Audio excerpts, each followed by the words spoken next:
श्री डोंगरे जी महाराज तत्वास रामायण में लिखते हैं कि आकाश में सूर्य नारायण एक ही है, परंतु अट्टालिकाओं में तुम जिस घड़ों में पानी भरकर रखोगे तो प्रत्येक घड़े में तुमको अलग अलग सूर्य नारायण दिखेंगे। घड़े में जो सूर्य दिखते हैं, क्या वह सत्य है? घड़े में डाला हुआ पानी बाहर निकाल दो और फिर देखो इसमें जो सूर्य नारायण थे वो कहाँ गए। घड़े में सूर्य था ऐसा बोलना भी उचित नहीं। घड़े में जो दिखता है वह तो प्रतिबिंब है। सूर्य एक ही है, परंतु जल की उपाधि के से जैसे अनेक रूपों में भासता है, वैसे ही अंतःकरण की उपाधि से एक ही परमात्मा तत्व है, अनेक रूपों में भासता है। ज्ञान मार्ग में भेद दृष्टि ही पाप है।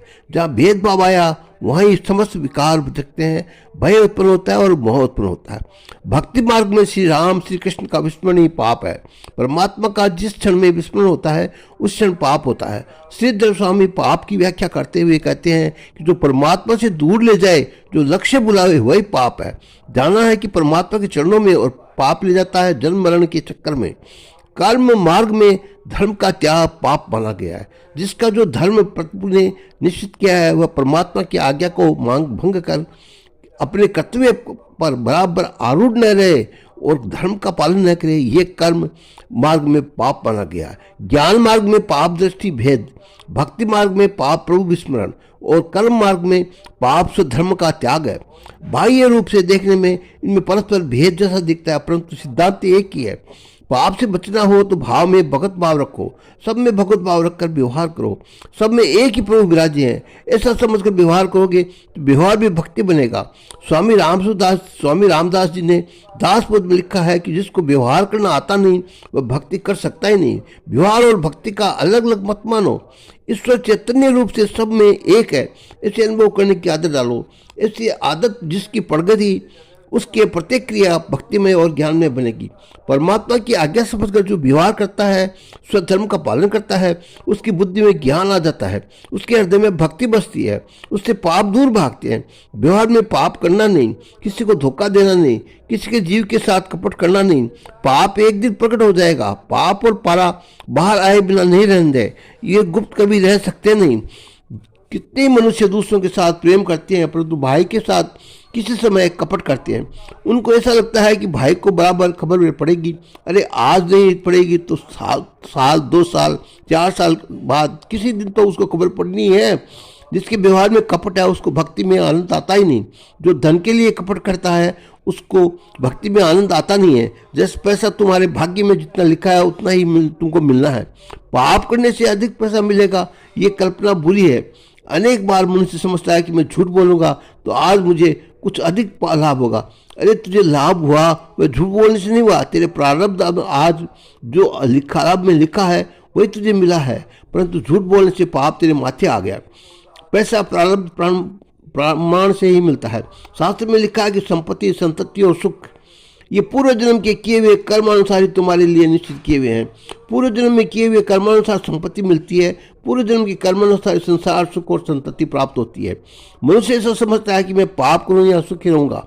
पाप करने से कोई सुखी हुआ नहीं। तुम अधिक भक्ति न करो तो बाधा नहीं, परंतु व्यवहार में पाप न करो। व्यवहार को अतिशय शुद्ध रखो तो मन पवित्र रहेगा, और मन में पवित्र होगा तो तुम्हें भक्ति में आनंद आएगा ही। भक्ति में तन और धन से के योग्य है, मन मुख्य है। मन बिगड़े तो मनुष्य को भक्ति करने पर भी भक्ति में आनंद आता नहीं। व्यवहार को शुद्ध रखने के लिए रामायण का सत्संग करें।